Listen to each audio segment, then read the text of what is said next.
Guys, ang magandang umaga po sa ating lahat. May nabili po akong itlog ng gansa. Bali po, tag 100 po yan ang isa. Yan pong malalaki. Yan, ito at saka ito. Yan po ang itlog ng gansa. Nabili ko pa yan ng tag 100 ang isa. So hindi sila nagbibinta ng buhay. Itlog lang ang inano sa akin. Ako na lang po nagpa-incubate. Ito naman po is yung natira ng pabo ko. Sa 12 pirasong itlog, 8 ang napisa. Yung iba po ay medyo hindi po magandang itlog, medyo bulok po. Ito po mayroon siyang sisiw, so sinama ko na siya dyan. Ito po ang aking incubator. Ang kakasya po dito is 2 tray. Ito ang aking aparato na in-order ko lang po sa sa online yan. 36 degree.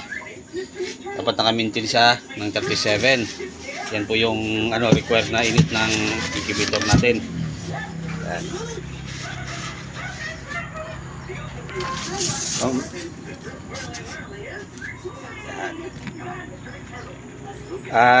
Ang tabayan nyo lang po pag napisa ito, i-video ko ulit at para makita po natin kung hindi pa po ako nakakakita nung sisiw ng ng gansa.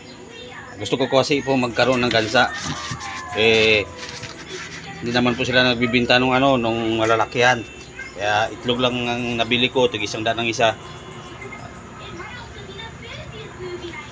Yan naman po, at maraming salamat po mga ka-farm, mga ka-agri.